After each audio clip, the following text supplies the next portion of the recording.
பிஸ்மில்லாஹிர்ரஹ்மானிர்ரஹீம். புகழ் அனைத்தும் அகிலங்களை கட்டி அரசாலும் அல்லாஹு தஆலா ஒருவனுக்கே. சலாமும் சலவாத்தும் இறுதி தூதர் முஹம்மது நபி ஸல்லல்லாஹு அலைஹி வஸல்லம் அவர்கள் மீதும் அவர்களுடைய உற்றார் உறவினர் தோழர்கள் மீதும் உண்டாகட்டுமாக. அஸ்ஸலாமு அலைக்கும் வரஹ்மத்துல்லாஹி வபரகாத்து. ஹாஜிகள் மக்காவை நோக்கி சாறை சாறையாக செல்லும் காலம் இது. அமல்களில் சிறந்தது எது என்று நபி ஸல்லல்லாஹு அலைஹி வஸல்லம் அவர்களிடம் கேட்கப்பட்டது. அதற்கு நபி ஸல்லல்லாஹு அலைஹி வஸல்லம் அவர்கள் அல்லாஹ்வையும் அவனது தூதரையும் நம்புவது என்று விடையளித்தார்கள். அதற்கு அடுத்தபடியாக எது என்று கேட்கப்பட்டது. அல்லாஹ்வின் பாதையில் ஜிஹாத் செய்வது என்றார்கள். அதற்கு அடுத்தபடியாக எது என்று கேட்கப்பட்டது. அதற்கு நபி ஸல்லல்லாஹு அலைஹி வஸல்லம் அவர்கள் ஒப்புக்கொள்ளப்பட்ட ஹஜ் என்று விடையளித்தார்கள். அறிவிப்பவர் அபூ ஹுரைரா ரலியல்லாஹு. நூல்கள் புகாரி, முஸ்லிம், அஹ்மத். உலகிலுள்ள கருப்பர், வெள்ளையர், உயர்ந்தோர், தாழ்ந்தோர், படித்தவர், பாமரர், ஏழை, பணக்காரர் என்று எந்த பாகுபாடும் இல்லாமல் எல்லோரும் ஒரே இடத்தில் ஒன்று கூடும் சமத்துவ மாநாடுதான் ஹஜ். இஸ்லாத்தில் தொழுகை உள்ளூர் சமத்துவத்தை போதிக்கிறது என்றால் ஹஜ் உலகளாவிய சமத்துவத்தை போதிக்கிறது. உலகில் உள்ள எல்லா மஸ்ஜிதுகளும் அல்லாஹுடைய வீடுதான். ஆனால் குறிப்பாக கஅபத்துல்லாவுக்கு மட்டும் தனிச்சிறப்பு கிடைத்து அங்கே நம்முடைய இறுதிக் கடமையான ஹஜ் கடமையை நிறைவேற்றுவது ஏன்? நீங்கள் யோசித்து பார்த்திருக்கிறீர்களா? உலகில் உள்ள எல்லா மஸ்ஜிதுகளும் மனிதர்களால் தேர்ந்தெடுக்கப்பட்டு கட்டப்பட்டது. ஆனால் கஅபத்துல்லா மட்டுமே அல்லாஹுடைய விருப்பப்படி கட்டப்பட்டதாகும். மனிதன் படைக்கப்படுவதற்கு முன்பே கஅபாவை மலக்குமார்கள் கட்டி அவர்கள் வழிபாட்டு தலமாக இருந்து வந்தது. அதற்கு பின் உலகின் முதல் மனிதனான நபி ஆதம் அலைஹிஸ்ஸலாம் அவர்கள் கட்டினார்கள். நபி நூஹ் அலைஹிஸ்ஸலாம் அவர்கள் காலத்தில் ஏற்பட்ட வெள்ளப்பெருக்கில் சிதைந்த கஅபாவை நபி இப்ராஹிம் அலைஹிஸ்ஸலாம் அவர்கள் புனரமைத்தார்கள்.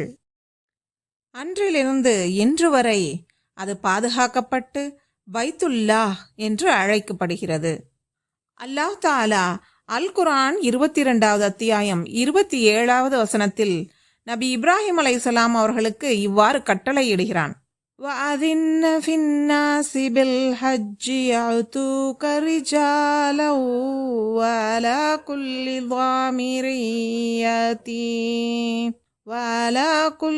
ضامرٍ يأتين من كل فج عميق. அவரை நோக்கி ஹஜ்ஜுக்கு வருமாறு நீர் மனிதர்களுக்கு அறிக்கையிடுவீராக. அவர்கள் கால்நடையாகவும் உங்களிடம் வருவார்கள். இளைத்த வாகனங்களின் மீது வெகு தூரத்திலிருந்தும் உங்களிடம் வருவார்கள். இந்த அழைப்பை கேட்டுதான் உலகில் உள்ள அனைத்து முஸ்லிம்களும் ஹஜ் பயணம் செல்கிறார்கள். அல்லாஹ்வின் அழைப்பிற்கு நாம் பதில் கூறுவதுதான் தல்பியா. லப்பைக் அல்லாஹும்ம லப்பைக் லப்பைக் லா ஷரீக லக லப்பைக் இன்னல் ஹம்த வன்னிஅமத லக வல் முல்க் லா ஷரீக லக். பொருள்: நான் உன்னிடத்தில் ஆஜராகிவிட்டேன் யா அல்லாஹ். இதோ நான் ஆஜராகிவிட்டேன். உனக்கு யாதோர் இணையும் இல்லை. எல்லா புகழும் அருட்கொடையும் உனக்கே உரியவை. இன்னும் அனைத்து அரசாட்சியும் உனக்கே சொந்தம். உனக்கு யாதோர் இணையும் இல்லை. நபி ஸல்லல்லாஹு அலைஹி வஸல்லம் அவர்களிடம் ஹஜ்ஜுடைய சிறந்த அமல் எது என்று கேட்கப்பட்டது. அதற்கு அவர்கள் தல்பியாதான் ஹஜ்ஜுடைய சிறந்த அமல் என்று கூறினார்கள். ஹஜ்ஜுக்கு வரும் ஹாஜிகளை அல்லாஹ் தஆலா என்னுடைய விருந்தாளிகள் என்று கண்ணியப்படுத்துகிறான். அது எவ்வளவு பெரிய பாக்கியம் பாருங்கள். அபூ ஹுரைரா ரலியல்லாஹு அறிவிக்கும் ஒரு ஹதீஸ் நஸஈ மற்றும் இப்னு மாஜாவில் இடம்பெற்றுள்ளது. ஹஜ் செய்பவர்களும் உம்ரா செய்பவர்களும் அல்லாஹ்வின் விருந்தினர்கள் ஆவார்கள். அவர்கள் அவனிடம் கேட்டால் அவர்களுக்கு அவன் கொடுக்கிறான். அவர்கள் பாவ மன்னிப்பு கேட்டால் அவர்களை மன்னிக்கிறான். நாயகம் ஸல்லல்லாஹு அலைஹி வஸல்லம் அவர்கள் கூறினார்கள், ஏற்றுக்கொள்ளப்பட்ட ஹஜ்ஜின் கூலி சொர்க்கத்தை தவிர வேறில்லை.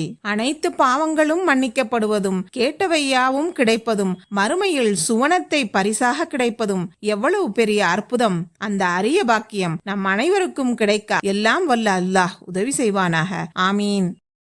அன்பு சொந்தங்களே, இந்த வீடியோவை கடைசி வரை ஸ்கிப் பண்ணாம பாருங்க. நல்ல விஷயங்களை கேட்கும்போது ஷைத்தான் உங்களை திசை திருப்புவான். அதில் ஏமாந்து விடாதீர்கள்.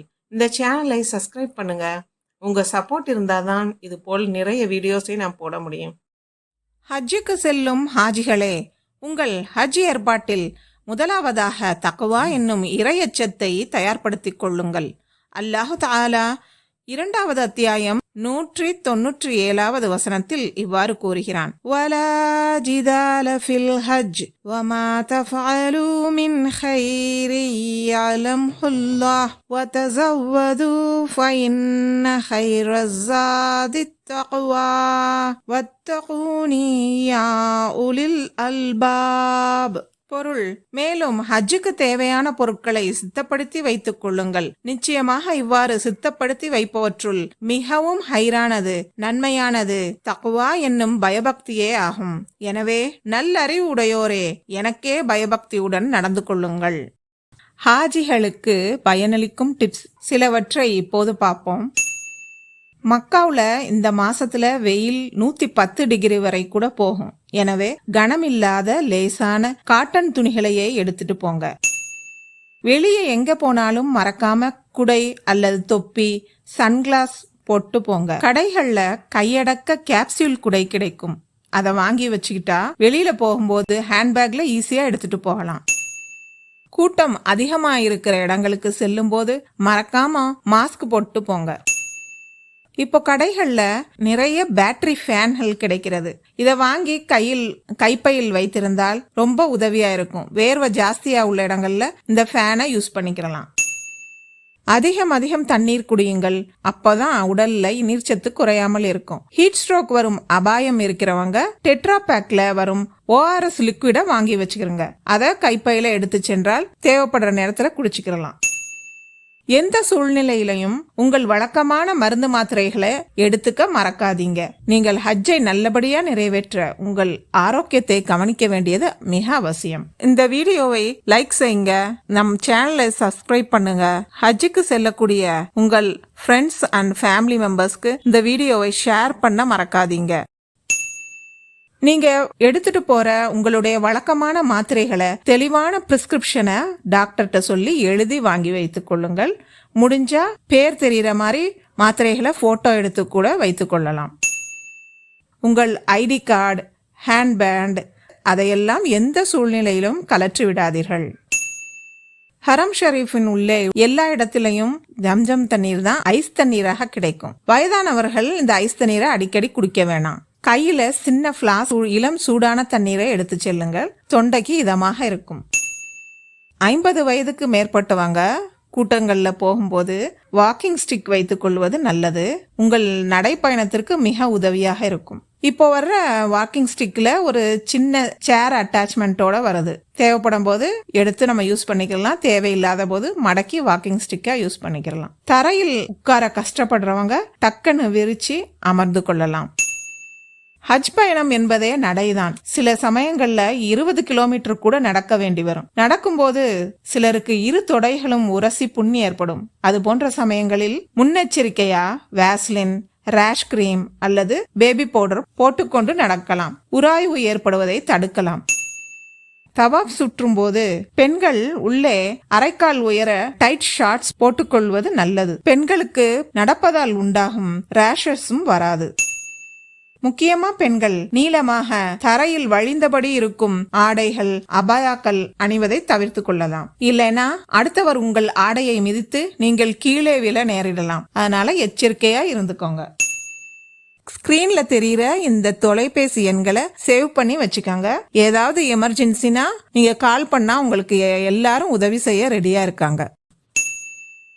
டிராவல்ஸ்ல போகும்போது எல்லாருக்கும் ஒரே மாதிரியான லக்கேஜ் பேக்குகளை தருவாங்க. அந்த மாதிரி தரும்போது ஏர்போர்ட், ஹோட்டல் போன்று எல்லா லக்கேஜ்களையும் ஒன்னா வைக்கிற இடத்துல நம்மளுடைய லக்கேஜை கண்டுபிடிக்கிறது சிரமமா இருக்கும். அதனால வீட்டில இருந்து கிளம்பும் போதே நல்ல ஃப்ளாரசன்ட் கலர் ரிப்பன் அதை லக்கேஜ் மேல தச்சு வைக்கலாம். அப்படி இல்லைன்னா வித்தியாசமான டேகை எடுத்து உங்க லக்கேஜ்ல வைத்து அட்டாச் பண்ணிருங்க. அது லக்கேஜை எடுக்கிறதுக்கு ஈஸியா இருக்கும். ஒரு ஹாஜி ஹஜ்ஜுக்கு சென்று விட்டு வருகிறார் என்றால் ஒரு மிகப்பெரிய பொறுப்பை சுமந்து கொண்டு வருகிறார். என்ன பொறுப்பு தெரியுமா? நம் கண்மணி நாயகம் ஸல்லல்லாஹு அலைஹி வஸல்லம் அவர்கள் ஹஜ்ஜை முடித்ததும் மக்களை அழைத்து உரையாற்றினார்கள். என்னிடம் இருந்து கிடைத்தது ஒரு செய்தியாக இருந்தாலும் அதை உலகம் முழுவதும் சென்று எத்தி வையுங்கள் என்று கூறினார்கள். எனவே ஹஜ்ஜில் இருந்து வரும் ஹாஜிகள் இஹ்லாஸை எத்தி வைக்க வேண்டிய பொறுப்பை ஏந்தி வருகிறார்கள். நம் ஹாஜிகள் அனைவருடைய ஹஜ்ஜையும் அல்லாஹ் தஆலா கபூல் செய்வானாக. அவர்களது பயணங்களையும் அமல்களையும் அல்லாஹ் தஆலா லேசாக்கி வைப்பானாக. இதை கேட்டுக்கொண்டிருக்கும் அனைத்து மக்களும் ஹஜ்ஜுக்கு சென்று வரக்கூடிய பாக்கியத்தை அல்லாஹ் தஆலா நம் அனைவருக்கும் வழங்குவானாக. ஆமீன் ஆமீன் யா ரப்பல் ஆலமீன். அஸ்ஸலாமு அலைக்கும் வரஹ்மத்துல்லாஹி வபரகாத்து.